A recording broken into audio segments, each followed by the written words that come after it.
Donc, salam alaikum, amène-moi Taximan Mbitade, un morceau intitulé Taximan, Aja, le prince du Brandakunda, l'enfant chéri de Goudon qui rend hommage à tous les transporteurs de Jakarta et Taximan. dañuy nuyu mbokki internet yi yëpp di leen jox seen wàccuwaay di fekkee ku nekk rek fu mu nekk rek ko asalaamaaleykum wa rahmatullahi wa barakaatu. Voilà, donc ginnaaw bu ñu sant yàlla julli ci yonent bi sallallahu alayhi wa sallam di sant suñu ñaari waajur di nuyaale mboolem kër kilifa diine yi yëpp kilifa aada yi kilifa cosaan yi. Voilà, donc di leen delloo ci kaw di nuyu encore mbokk chrétien yi suñu wàccuwaay ci noonu rek di santado tout le département de Goudomp, la Verte Casamance, le Sénégal di la naan c'est votre activiste du temps réel Fou du village l'original villageois et Eman Crazy. Donc mbokk yi tey dañuy waxtaan ak yéen waxtaan bi nga xamante ne ci côté sport lay dem. Goudomp am na benn structure bi nga xamante ne boobu la ñuy duppee JBC di Goudomp Basket Club. Donc club la bi nga xamante ni depuis quelques années mu ngi def ay jéego yu am solo ci compétition nationale. Donc ci suñuy jàngat dañu def ay constats yu nga xamante ni xam nga c'est déplorable parce que tey boobu le club pour mu effectuer déplacement il a fallu que des fois joueurs yi seen bopp ñuy cotiser pour mën a effectuer seen déplacement. Donc dañoo favoriser sport plus étude ci noonu ñuy laajte ndimbal di ñaxtu bu baax a baax municipalité Goudomp bi nga xamante ne xëy na mu ngi foofu ci département bi di mën a gestu yooyu leen ndaw yoo xam ne ñu ngi def ay jéegu yu baax boo xamante ne ci wàllum basket ndaw yooyu ñu ngi assurer seen marché yi di def parmale boo xamante ni baax na trop. Donc nar a soxla ñu leen di encourager. Donc tey il ne serait-ce que xëy na même bu fekkee ne subvention budget bi ñëwagul donc di ñaan boobule maire bi nga xamante ne xëy na mooy Vieux Mara Cissé jéem a gestu ndaw yooyu mun a waxtaan ak ñoom ci ay xalaat mun a xool tey même bu fekkee lan la ñuy mun a teg ci seen loxo ba seen subvention balaa muy génn wala wa ilaa loolu bu mënoon nekk tamit di ñaan dimbal tous les bonnes volontés ñëpp ñi nga xamante ne xëy na bëgg nañu gis ces jeunes là évoluer dans le basket mun leen indil apport jàppale leen. Donc tey di remercier de passage ñaari homme politique yi nga xamante ne ay leader lañ ñu ngi foofu ci Goudomp di monsieur Boukal ak Souleymane Diagne ci témoignage joueurs yi ndax ci ñoom ñoo def ay jéego xëy na tey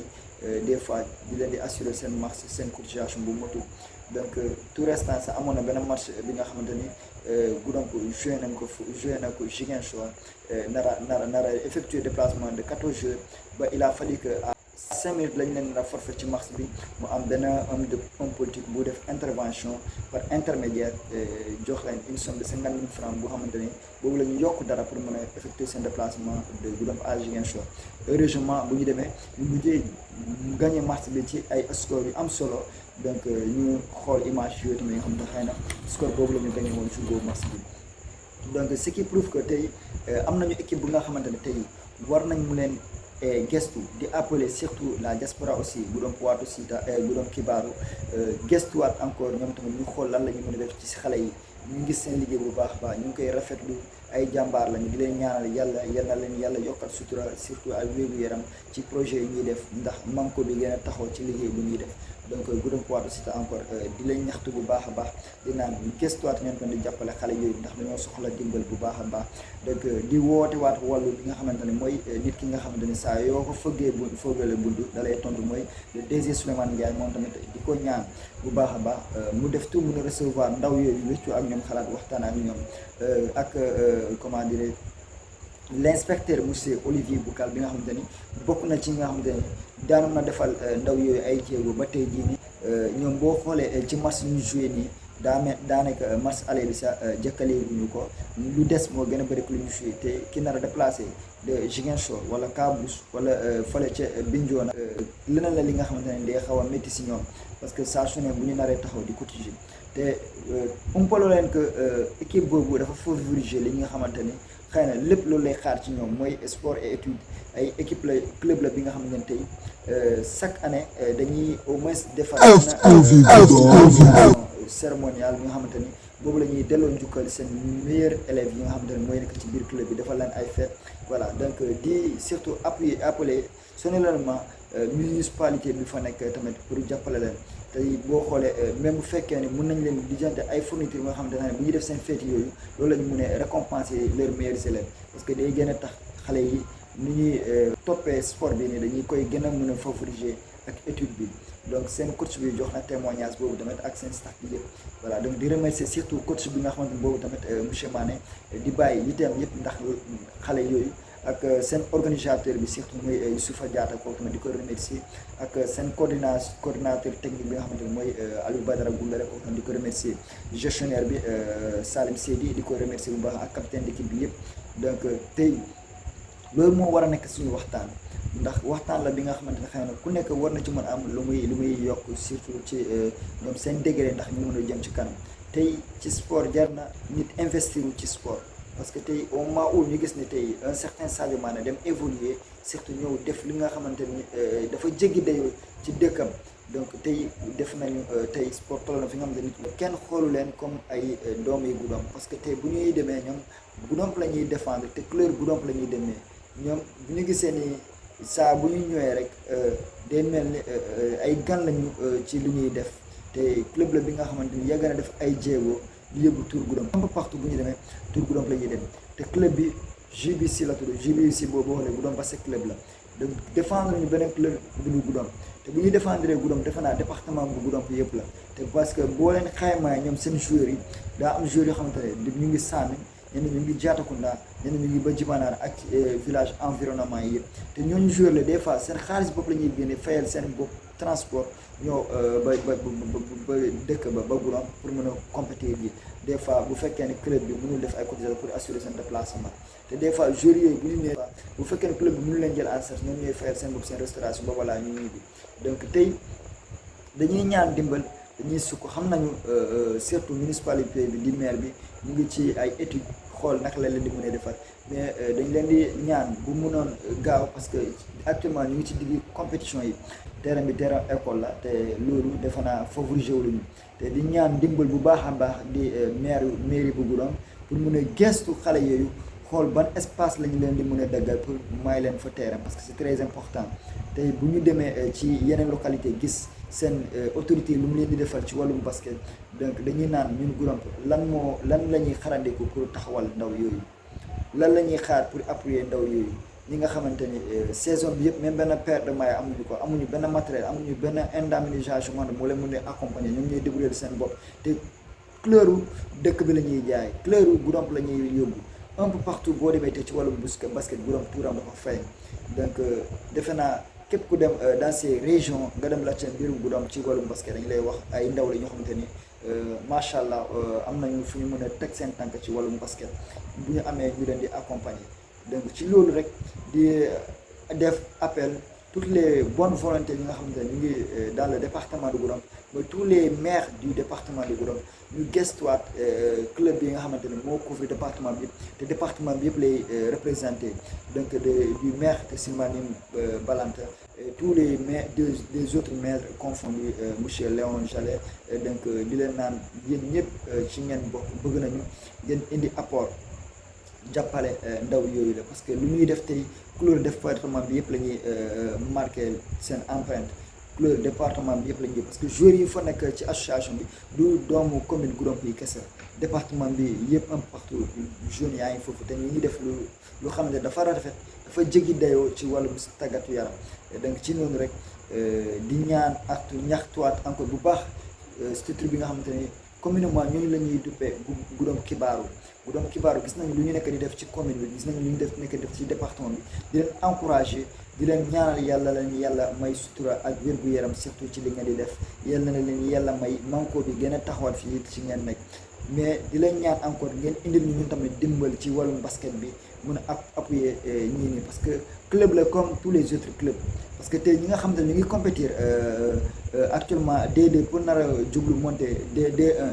ñu ngi def ay résultats yu jéggi dayoo donc soxla ñu gars yi ñu jàppale leen ci lu ñuy def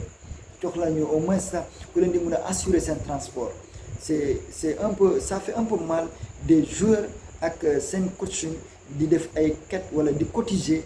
ku nekk assurer sa bopp sa passe pour dem et donc vous n'êtes pas sans savoir que ces jeunes là amuñu leneen lu dul jàng ak basket bu fekkoon dañuy liggéey dara sax ngeen ne xëy na mën nañu assurer seen bopp lépp ba saison bi jeex te tey ñu ngi door a dugg ci digg saison bi sax donc tey dañuy ñaan wàllu ñaan dimbal ñaan surtout tous les bonnes volontés képp ko xamante ne dégg nga suñu baat nga dëkk Goudomp nga bañ a dëkk Goudomp nga dëkk ci département bi nga bañ a dëkk ci département bi mais fonk sport ak bëgg sport ak bëgg ndaw ak bëgg surtout deretu nit surtout vraiment ci évolution bu baax voilà donc ngeen def ay jéego mun a contacter seen staff bi seen président bi surtout jéem a xam ci ñooñu ndaw ci ban condition la ñuy defee ci lu ñu nekk donc di inviter encore ces autorités bu ñu bëggee xam ndaw yi ci ban tànk lañu tegu tout le temps nañu bàyyi représentant mën a accompagner ndaw yooyu la xool ban liggéey la ñuy def ban jéego la ñu pour ñu xam seen valeur basketteur yi ñu yor tey ñu di dem di suivre ces matchs là xool xale yi xool jéego bu ñu nekkee donc on dit que c'est extraordinaire te bu ñu gisee ay coach d'ailleurs ñëw récupérer ces jeunes là yóbbu leen ci seen club ñu dem défendre foofu bàyyi Goudomp donc dañuy naan gestion moo ñu manqué accompagnement moyen d'accompagnement moo ñu manqué parce que tey booy bu ñu amul opportunité boobu fii dañuy dem rejoindre yeneen club